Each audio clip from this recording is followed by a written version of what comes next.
अस्सलाम वालेकुम। क्या हाल है आप सबकी? उम्मीद है आप सब बिल्कुल ठीक ठाक होंगे और हम भी अल्लाह ताला के फजल करम से बिल्कुल ठीक ठाक है।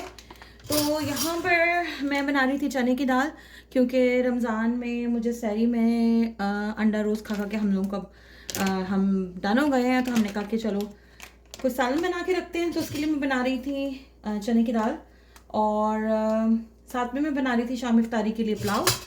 और रूटीन हो चुकी थी सुबह की शुरू। ये पीछे से मेरा माइक्रोवेव बोल रहा है बार बार, मैंने इसमें डाला हुआ था कुछ चीज़ फ्रॉस्ट करने के लिए। तो बस हो रहा है। इतने में मैंने देखा मेरे स्पाइस ख़त्म हो गए थे सारे। तो मैंने कहा ये लाल मिर्चें थी, ये मैं इसको निकाल लूँ और ये मैं वापस इसको बंद करके रख दूँ अपनी पेंट्री में। मुझे लग रहा है मेरी दाल शायद थोड़ी सी नहीं गली, मैं चेक कर लेती हूँ। दाल में कसर है। हालांकि मैंने इसको इंस्टेंट पॉट में तकरीबन 20 मिनट चलाया है, लेकिन अभी भी कसर है। इसमें भिगोई हुई भी थी। तो मैं इसको थोड़ी देर ये तड़का अब इसमें डाल के मैं इसको चला लेती हूँ और भिगो लेती हूँ। वो 5-10 मिनट और पका लेती हूँ। ये अच्छी तरह हो जाएगी। फिर इतने में मैं फटाफट दूसरा काम ख़त्म कर लूँ, टाइम नहीं है इतना। तो अपनी दाल को मैंने वापस चढ़ा दिया डाल के उसके अंदर मसाला। और देखिए अब ये गलती है कि नहीं, मुझे लग रहा है गल जाएगी, लेकिन फिर भी स्टिल पता नहीं। मेरे तो लग रहा है मेरे इंस्टेंट पॉट का कोई मसला हो गया जो दाल नहीं गली इसमें। क्योंकि मुझे लग रहा है वहाँ से देख रहे होंगे आप लोग, इसमें से एयर बाहर आ रही है, हवा उसके प्रेशर नहीं बन रहा प्रॉपर। लेकिन इसकी से जो छोटी सी विसल सिटी है वो तो ऊपर हुई हुई है। बट आई डोंट नो क्या मसला हुआ है कि मेरे ये क्यों नहीं पका रहा, दाल क्यों नहीं गला रहा। बहरहाल ट्राई मैंने कर लिया, देखते हैं अब क्या होता है आगे। और यहाँ पर मैंने चिकन डाल दी है चावल बनाने के लिए। ये थोड़ी सी भुन जाए तो मैं इसका भी आगे प्रोसेस करती हूँ। फिर क्या है, आज मुझे पाकिस्तान की फीलिंग आ रही है, जैसे रमज़ान में वहाँ पे होती है ना। हालांकि रोज़े खुलने में भी बड़ा टाइम है। मैंने कहीं बाहर से जाना है तो इसलिए मैंने कहीं बाहर जाना था, तो इसलिए मुझे काम जल्दी ख़त्म करना था ताकि आके इफ्तार तैयार हो। और लेकिन पता नहीं आज पाकिस्तान शायद वेदर ऐसा हुआ हुआ है, धूप धूप से हुई हुई है। मैं आपको दिखाती हूँ आज का वेदर कैसा हुआ हुआ है। ये देखें, मैं इसको दिखाती हूँ।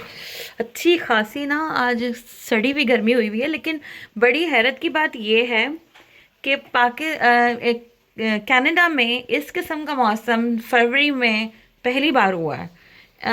हमारी दुआएं रंग ले आई हैं, क्योंकि इतनी सर्दी भी बर्दाश्त नहीं होती। लास्ट टाइम तो फरवरी में तकरीबन टेम्परेचर -50 तक जा रहा था। फरवरी का जो वेदर था वो बहुत ठंडा था। पिछली बार गाड़ियाँ खड़ी हो गई थी, स्टार्ट नहीं हो रही थी। लेकिन अगर आप इस साइड से देखें ना तो आपको लगेगा हाँ जी ये कनाडा ही है, यहाँ ठंड है। क्योंकि इस तरफ अभी धूप नहीं पड़ती, तो इस तरफ जो है ना वो बिल्कुल ही बर्फ़ सी पड़ी हुई है। और ये देखें सारी मेरी तो खैर ये देखें स्टेयर्स पे भी अभी ब्लैक आइस है, थोड़ी सी सामने भी है ब्लैक आइस। और यहाँ पे से अगर आप देखेंगे तो आपको लगेगा नहीं जी आप कनाडा में रहती हैं और हमें बर्फ़ दिख रही है। लेकिन अगर आप पीछे जाएं बैकयार्ड की तरफ तो वहाँ बिल्कुल ही मौसम जो है ना गर्म, शदीद तपती हुई धूप हो रही है। इसका मैं दरवाज़ा खोल के दिखाती हूँ आपको। अच्छा, हम डोर खोल के बाहर ही आ गए हैं। ये देखें जी, इतनी धूप हो रही है कि मेरी आंखें भी नहीं खुल रही इस तरफ। तो चलें, अच्छा है मेरा ये साफ़ हो गया, तो हम इसको वापस अपने सेटअप को कर लेंगे ऊपर। और बारबेक्यू मशीन मेरी साफ़ करने वाली हो रही है, बड़ी गंदी हो रही है। ये देखें ढकी हुई है बेचारी, इसका कवर भी बड़ा ख़राब हो रहा है। इसको भी करूँगी मैं साफ़। अच्छा, मैंने कहा यहाँ पर आपके साथ फिर नेक्स्ट डे की वीडियो भी शेयर कर देते हैं। और नेक्स्ट डे मैं सुबह सो के उठी, जब सहरी के बाद सहरी करके हम सो गए थे सारे। सो के उठे तो कुछ बाज़ार जाना था सामान लेने के लिए। अम्मी ने कहा मुझे भी पिक कर लो, और उनके साथ जाना था मुझे। तो बस यहाँ पे तैयारी हुई, बच्चों ने जाने से मना कर दिया, उनका रोज़ा था दोनों का। तो उन्होंने कहा मामा हम बहुत ज़्यादा थक जाएंगे, तो आप और बाबा जाके ले आएँ। तो मैं और मेरे हस्बैंड जी निकले यहाँ पर तैयारी की, और हम लोग मैंने ये अपने बैग उठाए जो मैंने यूज़ करने थे सामान पैक करने के लिए। और इस तरह से हमारी तैयारी हुई बाज़ार की तरफ जाने की।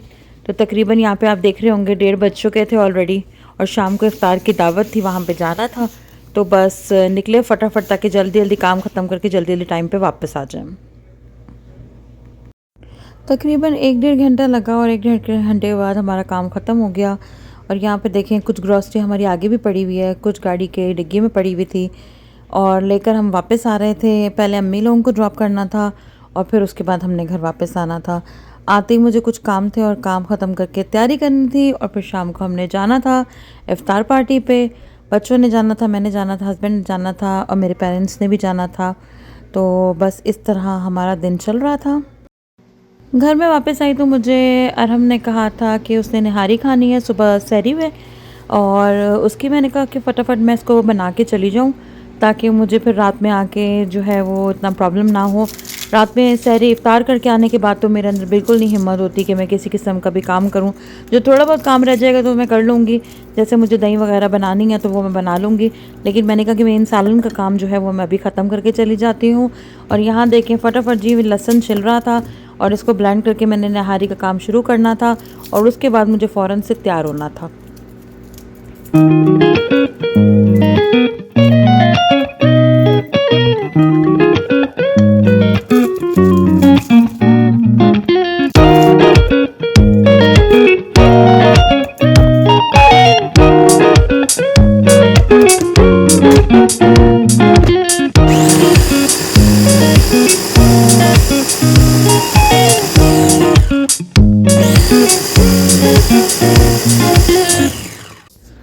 या मैंने कहा मैं आपको अपना ये जोड़ा दिखाऊं जो आज मैंने चूज़ किया था पहनने के लिए। ये था खादी खास का जोड़ा और ये मैंने आज की इफ्तार पार्टी के लिए चूज़ किया था पहनने के लिए, क्योंकि ये थोड़ा सा पार्टी के लिहाज का फैंसी भी था और ये कॉटन लॉन मिक्स था। कॉटन ही तकरीबन, आप लॉन कॉटन टाइप का कोई चीज़ थी बीच की, और मैंने कहा इसको आज यूज़ करते हैं। और यहाँ पे फाइनली जी हम सब हो गए तैयार जाने के लिए, और ये मेरा जोड़ा था, मुझे तो पहन के बहुत अच्छा लगा। आजकल वैसे ही फ़र्शी शलवारों का फ़ैशन है।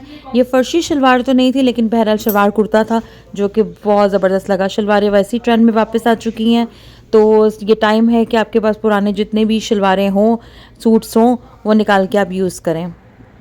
और यहाँ पे हम हो रहे थे लेट, तो मैं बाहर आ गई और मैंने सबको बुलाना शुरू कर दिया कि जल्दी आ जाओ ताकि हम ऑन टाइम पहुँच जाए रोज़ा खुलने पे। एक दिन पहले भी हम इफ्तार पार्टी पे गए थे तो हम लेट हो गए थे। वापस आके बहुत थक चुकी थी और आके बस डिश वॉशर ऑन किया और हुआ हमारे दिन का इख्तिताम। एंड मिलते हैं आपसे नेक्स्ट व्लॉग में, तब तक हमें दुआओं में याद रखें। अल्लाह हाफिज़।